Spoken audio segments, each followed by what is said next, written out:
Hi, today I'm going to talk about trying to design a high-quality lab for the online classroom. Now, when I think about designing an online lab, I know that there's a lot of hesitation, but I've been teaching labs fully online for 8+ years now, and I can tell you that it is completely possible, and it's also really fun to do. You just have to think about your class in a way that is different from your face-to-face class, because your online students are different and the online learning environment is different as well. So when I think about designing an online lab, I kind of break it down into 5 essential components. And if you can master those 5 things, you'll have a great class and you can work on other parts. So this isn't talking just about online, but specifically for online labs. When you're trying to think about your labs, you're likely sitting there going, oh my gosh, in my classroom, this is what I do during our lab assignment. The students are using fill in the blank. For me, I'm a geology instructor. It's rocks, right?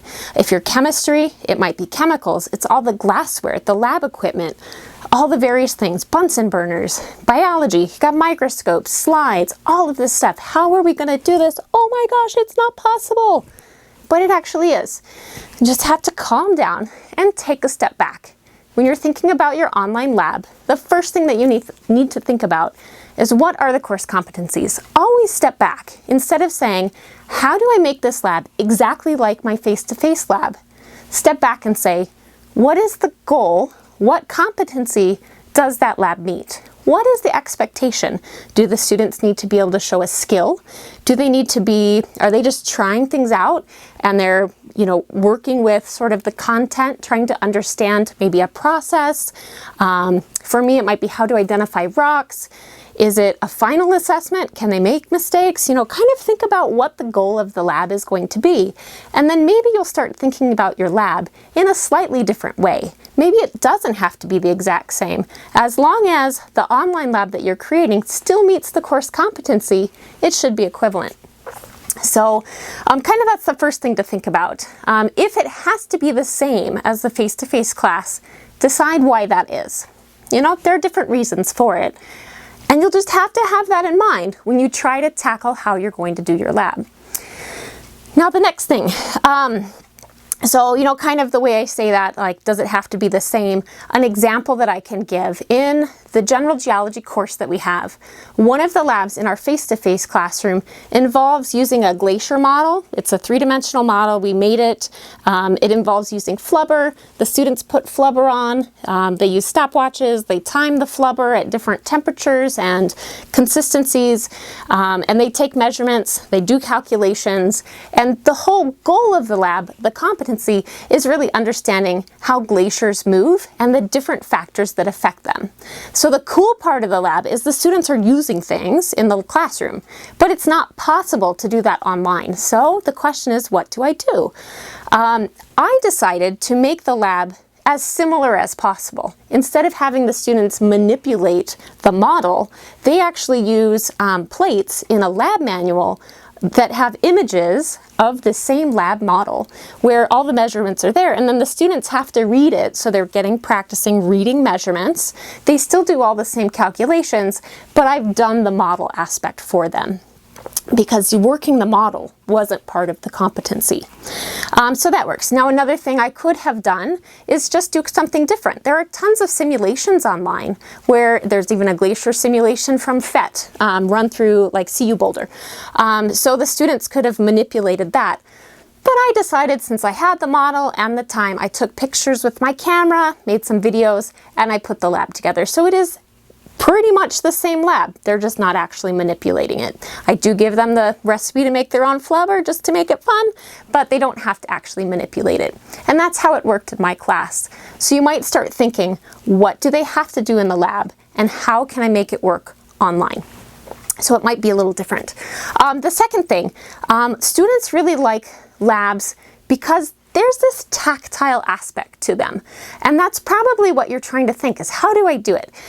So there's lots of ways. For me as a geologist, I'm like, you gotta touch rocks, you gotta touch minerals. So my students use a lab kit. Now the lab kit that I use is one that I designed because, again, I was trying to think, Originally, this was many, many years ago, but there was cost saving that I was trying to do because originally students had to buy the lab kit. Now it's part of our textbook rental program, so the lab kits are reused every semester by the students, which is fantastic. But anyway, the lab kit that I made is one that was put together through wards. And if you can see, it has lots and lots of samples. The students are doing the same labs that the students do in the face-to-face classroom. They have a couple fewer samples for some of the labs, but they're still meeting those competencies. They still get to touch things, they make identifications, they really like it. Most of my students, when they were purchasing it, many of them didn't sell them back to the bookstore because they liked it so much. It's pretty cool. So anyway, so that's there, and it came with all kinds of tools to do the measurements. So students like things to touch. Now, not every lab has to have a physical aspect to it. For Earth Science Lab, I use Google Earth. It's a fantastic program, and we use it to have students travel all around the globe to different places, because the whole goal is investigating landforms and trying to understand how different landforms are created by different processes on the Earth's surface. So they fly all over the globe. They use the tools within the program to make measurements, and even though it's a computer program, they are measuring things, they are manipulating it, so it has a tactile aspect, and they love it. And then again, some labs are just paper labs, because some of us, that's what we got.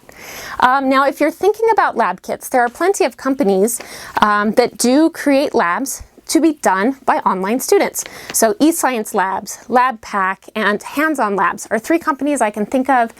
You can search them and find out. Contact the reps. They will happily send you some systems. Now, these companies do come with safety in mind. So if that's a concern for you, you're running a chemistry lab or a biology lab with dissections and you're worried about lab safety, this is actually something that they cover and address. And if you want it so it's not, maybe some people don't like the idea, I guess, of a kitchen-based lab, I think is what they call it. You know, these lab kits come with test tubes they have all different labs set up. If you think of a lab and you contact them, I'm sure they can help you come up with it. They'll put all the tools that the students need. These are all done one-on-one. I think this was for a soils lab, so these have soil test tabs that they would go through and soil bits. So again, I just brought this out as an example. I don't use it. I tried out one of these just to see how it would work. But again, many, many years ago, it just wasn't working for us. But if you're trying to do a chemistry lab where you want the students to do titrations or, you know, mixing acids and bases, or biology, you want them to go through or maybe microbiology, you want them to have to set up plates and start growing bacterial colonies. These are all things that can be done. I also know that some of these companies do have microscopes. So if you want to have microscopes, if it's necessary, because your students are going to go on and become, like my mother, she's a laboratory scientist, works in a hospital lab. You know, she used a microscope in all of her labs, so she had to learn to identify different bacteria. That can all be done. There are ways to do it.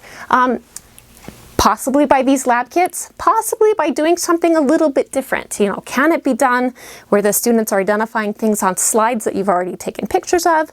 Maybe they are measuring it or looking at slides. Maybe you can figure out something as a rental program with the bookstore. All of these are possibilities.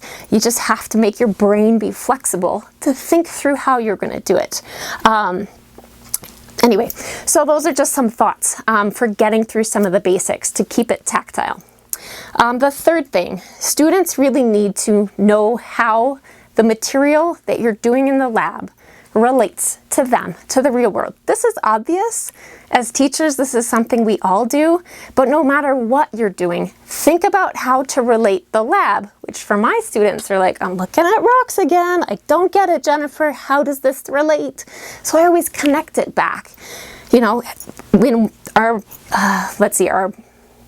metamorphic rocks unit, I have them go and think about places that they've been, and I say, you know, look through the lab kit, and this is for our discussion, so I try to take the lab into other activities we do, like discussions, and ask them, say, research this place, find out what metamorphic rocks are there, which ones are really cool, and then tell me which sample from the lab kit would be similar to what you would find there. So they think of Devil's Lake, they think of the beautiful quartzite bluffs at Baraboo Quartzite. We have quartzite in our kit, so it all connects, and they like to see that. And the students come back later and they say, you know, I went on a plane flight and I was looking out the window and I saw this, this, and this, and I remember it from class. Those are the kind of things, making it relevant so that they see that connection. You might do it within the lab, you might do it as a video that you make to kind of explain things. If it's chemicals, try to relate it as much to what they'd see around their houses. You already know this from teaching, but just bring that lab component, try to stretch it as much as you can into your class so that relevancy is always present. The next thing, super critical, is detailed instruction. If the students don't have details on what to do, they're going to be lost. You already know it. So you're probably thinking, you know, during my lab, they're running around, it's physics. So we've got these cars that are going by and on these, gosh, I'm trying to think of all my physics classes I took. So you've got the race tracks where you're trying to measure the acceleration down these tracks. And if they don't set it up just right, I have to be there. So step back. You know, when you write out the lab, maybe in your face-to-face lab you don't put as many instructions, but for the online lab you have to be very detailed step by step. If it's a lab that's run on a computer, you have to walk them through each thing that they click on, very descriptive so they can understand it. The second thing to help keep it relevant is make a video of yourself going through the lab as if you would at the beginning of your lab section. So again, they have the text, they have the video, they can hear you, they can see you, you're going through it, they can pause it as they go. That's where you, even though you're not technically there, maybe at 11 o'clock at night when they're doing the lab, but you are there in that video. That's how you can be there side by side as a guide with those instructional videos. And then, all right, the last essential for a really high quality lab is how you're going to be doing feedback for your class. Now feedback, when we think about face-to-face classes, feedback often happens while the students are doing the labs. In the online classroom, if it's a paper lab, they likely aren't going to get that feedback from you until after the assignment's over. And that might be a problem for some of you as you're thinking about your labs. You know, say you're really into, as you're going through the labs, we'll think about a geology lab, you're trying to help students identify those igneous rocks, and you really think it's important to go through one-on-one and try to point out the different minerals that are present in it so that they know that it's a granite and not a gabbro. Or, you know, maybe it's while you're looking down a microscope and you're constantly checking that they're looking at the right thing, and you're really worried about that. So if that's the kind of feedback that you're concerned about, you might want to start thinking about your online lab a little bit differently. Maybe you need to have a lot more videos where you kind of go through the lab with the students so that they can pause it and compare maybe what they're seeing, or maybe you have plates so that you can help them better identify things. Or if you want to see that they're seeing the right thing, maybe think about ways for the students to capture, maybe it's an image of what they're looking at, and you know, they'll say, I think this is this, and then you come back with your feedback and you say, no, it's actually this. So when we do the online labs, we do want to have timely feedback. That's how our students can correct misunderstandings and better understand those concepts. That's the whole point. So you'll need to think about your feedback process for your online labs. So currently for me, my students will have until Monday night to turn back their labs. So I try to get the feedback turned in by the Tuesday or Wednesday after the due date, so just a day or two later. But for some of those students, they might have worked on it 5 days before that. So the big bridge I'm working on is how can I create my labs so that they're a little bit more digital using some of the tools in Blackboard. Now, if you do use a lab kit, like from one of those companies, the feedback is actually already going to be present in the labs because you're doing a lab separate from the company, and that's one of the benefits of using it. It is a cost to the students, but it might work the best for you. So check it out. But if you are doing a lab more like me, where maybe they turn in the paper, it's a paper document, think about how you can get them to go back through the feedback. So if it does come to them 5 days after they've done it, how can you encourage them to go back? And so I always leave things in there. For my students, the labs are learning the material. We eventually have an exam. When they go back and they read that feedback, it provides clarity. So then they do much better on the exams. The labs, when it's graded that way, for me, it's a learning process. I try not to penalize them for making mistakes too much, but just enough so that they do remember to go back. And they have. The students are always very positive about that feedback. So again, those are the 5 components. Make sure that your labs are mapping to your course competencies. Think about your labs meeting the competencies as opposed to being directly exactly what you do in class. They can be different. It's okay, as long as you're meeting that competency. Number 2, make it tactile. 3, make it relevant and fun for your students. Connect it to their lives, real world experience, all that Madison College stuff. Number 4, make sure you have detailed instructions, and I'll provide some examples of what I do in my class in a separate video. And number 5, making sure you have high quality feedback that's returned in a timely manner. So those are the 5 best things I can think of for designing your class. If you have questions at any time, you want to brainstorm how to do something, by all means, please connect with me. I'm more than happy to talk about it.